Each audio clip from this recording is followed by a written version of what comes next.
welcome to Demand and Disrupt the Disability Podcast. Here, we will learn to advocate for ourselves and each other. This podcast is supported with funds from the Advocado Press, based in Louisville, Kentucky. Hello, everyone. Welcome to Demand and Disrupt. I'm Lisa McKinley, your new host, number 2. Kimberly and I will be sharing some of the hosting. So I'm so excited to be here and to be able to conduct this next interview. If you've been listening to the podcast for some time, you may have recognized that many of the guests featured on the podcast have also been featured in the book Celebration of Family: Stories of Parents with Disabilities. It's a great book. If you haven't read it, I highly encourage you to do so. You can find it on Kindle as well as Bard Mobile. Our next guest is actually chapter 23 in the book. And if you have been listening to the podcast, you already know her. You already love her. It is the one and only Miss Kimberly Parsley. Kimberly is a writer, podcaster, life skills coach, and disability advocate. She lives in Bowling Green, Kentucky with her husband, Michael, and their 2 children. Welcome, Kimberly. How are you? I am great. Thank you. They know me. They love me. I love that. I love all the people. They do love you. You are chapter 23 in the book. I do. I give Dave much grief about putting me so late in the book. I loved it, though. It was great. Oh, thank you. I think I'll take this opportunity to give Dave more grief about putting me so near the end, but I figure he wanted to, anchor the end with a really cool person. So he chose me. Exactly. That's what I say. That's definitely what I say. In the book, you talk about VHL. That is what led to your blindness and some of the disabilities. Can you tell us a little bit more, and what does that stand for? Sure. VHL, it stands for von Hippel-Lindau. And, diseases always have weird names, and it is a rare genetic disease. It is considered a cancer, even though not all of the tumors that it causes are malignant, but that is the hallmark of VHL. It's what it does. It causes tumors in the eyes. That was me. The brain, also me. In the spinal cord, it also causes, when I had a tumor in the kidneys, that was malignant. That was cancer. Liver. Basically everywhere that you have organs, you can pretty much have a VHL tumor. So we fight them all the time. It's constant scans of everything to check for them. We don't take them out until they start to cause problems.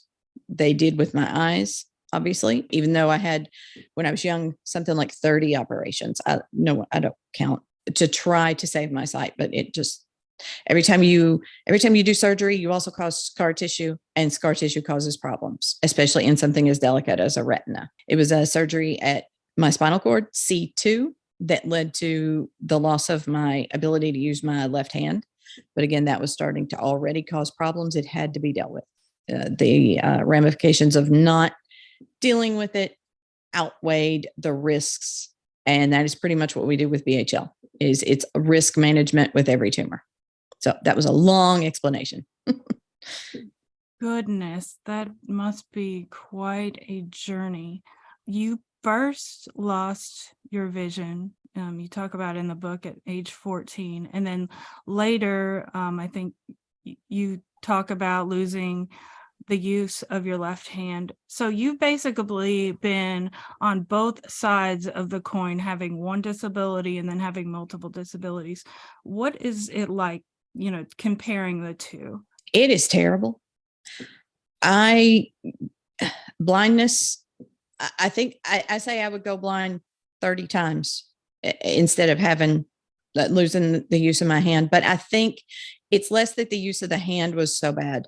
It's more that having the two things together, because if I had sight, I could compensate not being able, I have no feeling in that hand. So if I couldn't, I can grip things. I just can't feel. So I can't sense, I can't feel anything. Like I have no idea how tight I'm holding on to something, but I can hold on to it. But if I could see, then I would be able to see how hard to grip. So probably that neural pathway would have already regenerated based on, the sight would compensate for the sensation, and over time your body just learns. But I don't have that. And it's not uncommon. I know several people who have the disease that I have who have gone through the same thing with either their left hand or their right. The multiple disability. I was always like in the 90s, we did the whole, oh, I'm just like everyone else. Disability, I'm just as independent and all those things we did in the 90s. And now we don't really talk about disability in that way anymore because, I am different. I do have limitations. I can do things. I just need to do them differently. And I don't think I was ready to talk about that until the multiple disabilities came up, and that I have a lot of compassion for people with like cerebral palsy because they deal with this. They have very much inspired me because they deal with multiple issues, multiple limitations, multiple avenues that they have to use to go around their disabilities. And so I have gotten a lot of support from that community. I have a tremendous amount of respect for you and how, you've written several novels. Tell us about that. That's incredible. I wish I could write. All I ever wanted to be was a writer. And I used to write, I'd write everything. I've written poetry, I've written essays. I used to write romance novels, and I love doing that because they are so fun. You can just go so many places with that. I wrote under a pen name because I wrote with my best friend. She'd write a book and I'd edit it, and then I'd write a book and she'd edit it. And we wrote under the pen name Molly Jameson, and we wrote a series called The Royal Romances. And I love doing that. And I also wrote a series of fantasy novels, and that was back in before 2010. Well, it was before 2008 because I did it before I had my son, because after that I was too tired to write anything. And then I wrote an entire novel on an iPhone. Goodness. I did. I kid you not. It was not fun, but I did it. But then I realized it was so not fun that I didn't want to write any more novels. However, I just got back into trying to use a keyboard. And what I realized is if I put the little stickers or dots on some letters, I can still type kind of fast with just one hand. I mean, with practice, I can see me getting back to, not ever writing it, as fast as I used to, but at least getting back to enjoying writing. So I'm in that place where I'm really excited about a thing. Like I just bought a new keyboard for that purpose. So I'm excited, but also so worried because like, what if it doesn't work the way I hope? And my hopes get dashed again, And I think we in the disability community, we know what that's like. We know what that's like to hope for a thing, or you hear a medical advance that this is going to fix your problem and you get psyched up and you're like, here we go. And no, it doesn't. So, but you got to have hope. However, I do love the show Ted Lasso, and there is a line in that, it's the hope that kills you. So yeah, both things can be true, right? It is so true. It's interesting that you say that. You're so right. We get our hopes up but then at the same time, we realize not to get our hopes too high because things like that happen. And with me, it's I'm going to go here and do this. And, oh, wait, I need transportation. I maybe not venture out on this ledge right now because, as much as I want it to happen, logistically, it cannot happen right now. And it might have to wait till later. So you are so right. But I am sure you will pick it up on hand writing incredibly well. And we will hear more from you as a writer, and it's going to be from your lips to God's ears. Now, you are also a life skills coach. Tell us about that. That is something that I started doing after I stopped writing because I really needed something, and I just sort of happened into talking to people about multiple disabilities. And then from there, it led to talking to people about dealing with chronic illness. Because, I mean, yes, I have disabilities, but I also have, when you have to have an MRI every 6 months, you're pretty much chronic disability or chronic illness at that point. So I sort of happened into it and realized that I hated to charge people. But then I realized, people have money. People like to spend money. And I have a service, which given a lot of the doctors these days, my service is just as valuable. I sort of consider it sometimes like a medical doula. Like some of the things that I do coaching wise are helping people navigate the healthcare system. I mean, if there's some people who are going to the doctor by themselves and they're overwhelmed, I coach them through, okay, let's talk about what you really want to know.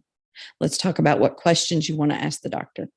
Let's talk about what's your strategy when you still have questions, but that doctor is already getting up and walking to the door. Okay, and I help them say, excuse me, I really need some more support. Can you sit down and while we talk some more about this? Because that we view medical professionals as authority figures. And so we don't like to tell them what to do. But you know what? You're paying them. They're working for you. And that is something that I like doing. And I've sort of happened into making a business out of it. And I enjoy helping people in that way. I enjoy talking with people. Sometimes it's behavior modification. Like, let's think about this thing in a different way so that we can approach it and not be, all the time just feeling bad about our disability. It's an interesting thing. I didn't realize life skills coaching would allow me so much creativity, but it does because it allows me to be creative in how I help someone else come to a solution to an issue that they're having. So I enjoy it a lot. It's a very necessary thing. I mean, there are times in my life I wish I could have had someone walk me through the process. Our son, he was born with a congenital heart defect, and just navigating that the first year. And now we find out he has a hearing impairment. So just navigating that, to have somebody walk alongside you and to help you through the process, somebody who's been there before, that is invaluable. That is invaluable. So thank you for doing that. It is something that shouldn't be the way it is. It should. I mean, people get this terrible news, and especially if it's your first baby, oh my gosh, that's already such a hard and terrible time. And then to navigate the healthcare system at the same time, it is, as a society, we should be ashamed. We should just be ashamed that this happens. And, rise up.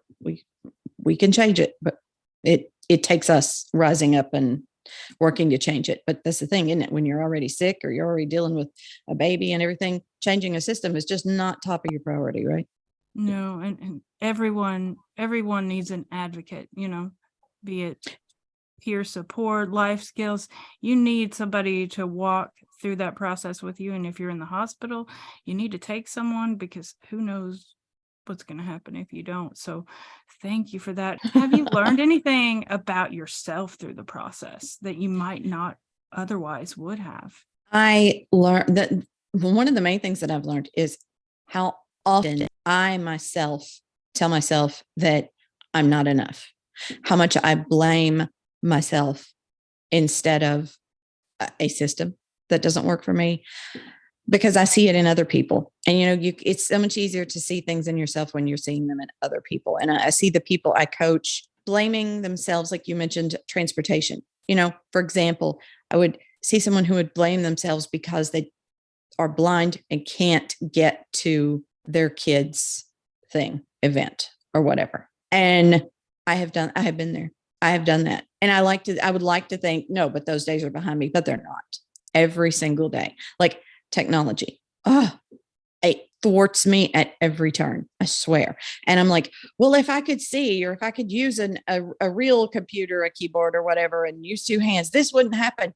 But yet ask anybody, non-disabled, sighted, whatever. Technology is a constant struggle. But one of the things I learned about myself is I still blame my disability for things that, I'm not enough. I did it wrong. I'm stupid about this kind of thing. And even though I know better, I know not to do it, I still do it. So interestingly, that kind of leads us into the next question. It seems like through the journey, you've kind of recognized that maybe you weren't always having compassion on yourself. And what would you say about self-compassion, and how important is that for us with disabilities, and even those people who don't have disabilities? Talk about self-compassion for a minute. Well, compassion, I mean, this is not how Americans roll, is it? It's the pull yourself up by your bootstraps, which is the whole bootstrap thing was meant to be a joke. It's like pulling yourself up by your bootstraps through the straps on the back of your shoes was like how you would end up face down in the dirt. That's what pulling yourself up by the bootstraps meant. It meant a stupid way to get nowhere. But somehow we have turned it around to be like this thing, to be the be all end all, pull yourself up by your bootstraps, come from nothing and overcome. And there is no compassion in that for yourself. And it makes, sure, there are people there are exceptions, right? There always are. And I'm not saying that people shouldn't try, but I am saying have compassion for yourself where you are in your life. If you want something different, that is okay. And you know what? Let's work on that. Strive for more. That is fine. But you cannot live in strive mode all the time. No one can. Your brain is just not equipped for that. So compassion is looked down upon. It's changing. It is changing, I think. But in our society, self-compassion, people equate that to being lazy, right? You could do it if you just tried harder. Well, no amount of trying harder has ever made me see, it just, that's not how it works. No amount of trying harder or working at it has ever made a Zoom call connect if it is absolutely insistent on not connecting. So instead of saying, I didn't do something right, just try to have some compassion. And, I try it. I fail at it daily. I think we all do, but there's another opportunity for compassion look, life is not how much you do. Life is about enjoying where you are, enjoying what you have, trying to live a life, not have a life. That is beautiful. That is Oh, a thank you. sound bite right there. I love it. It just, self-compassion can be hard. And it's one thing that, reconnecting with you, we met, I don't know, 20 something years ago, and then recently reconnected a few years ago. And when we did, I was I did not give myself a lot of compassion. And I would listen to you talk, and you would tell me about, life skills coaching, and you just seem to have more compassion for yourself than maybe what I was having at the time. And I know that was a process, but it was invaluable to me, because now I can sit back and I can give myself grace. And I wasn't always like that. I'm very hard on myself, and I try to make myself small. And I think as members of the disability community, we oftentimes try to make ourselves small for the benefit of others. And I'm just now starting to see that's not where we need to be. Yeah, that is true. I'm glad you're moving ahead, because you and Patrick and your kids came over to my house, and my children got to see another disabled person, another disabled woman walking around in their house, and they were absolutely gobsmacked. And they told me, Mommy, she doesn't run into things as much as you do. Oh my gosh, that's funny. Yeah. So you were definitely inspirational on my kids, and it was great for them. It's been great for me, obviously, and it's to reconnect with you, and it's gonna be great for our listeners, as I strong-armed you into coming on the podcast, because you have a background in broadcast. So when I knew I needed some other help on the podcast, you were right there. So thank you for letting me bully you into doing this. This is great. Well, thank you. I hope I do it justice. It's a little intimidating, but you know what? The first time you do anything, it's always intimidating. And that's what we really want to get across to our listeners, I think, is do things even if they're intimidating, because man, our lives can be intimidating, and we just need to get out there and do it afraid, or do it intimidated. You're not going to get anything done by just sitting around and thinking about what I can do and then not doing it. You just got to get out there and do it. Is there anything else we haven't, hit on that you'd like our listeners to hear?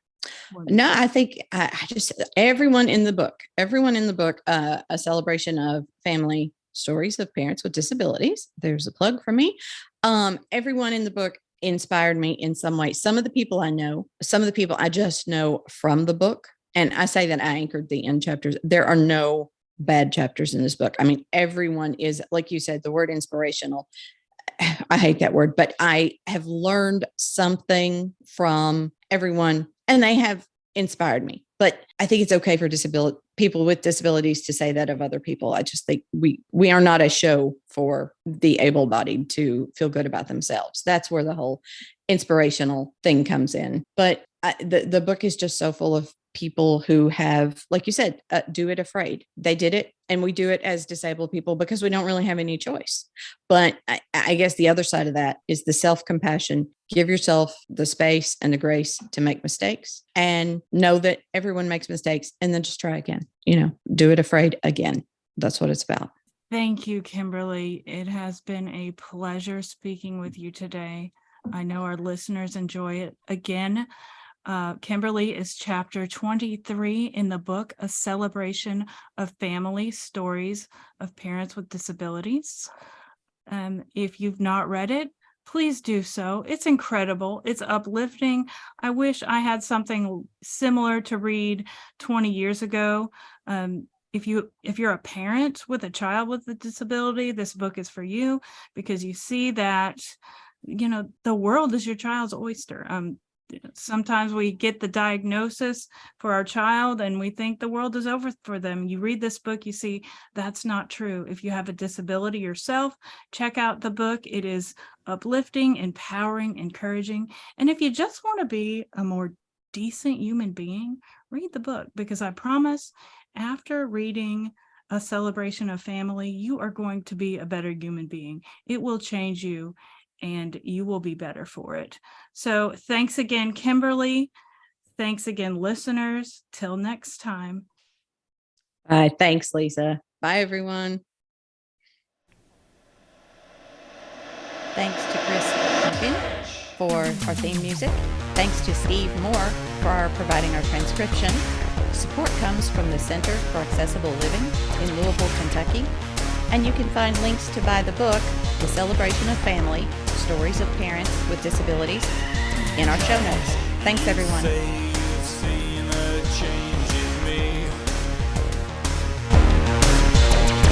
Just for once, I think I would agree. We both know there's a difference. We've had our curtain call. This time the writing's on the wall.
tried to make things better, repair and rearrange things, but each and every letter spells out the need for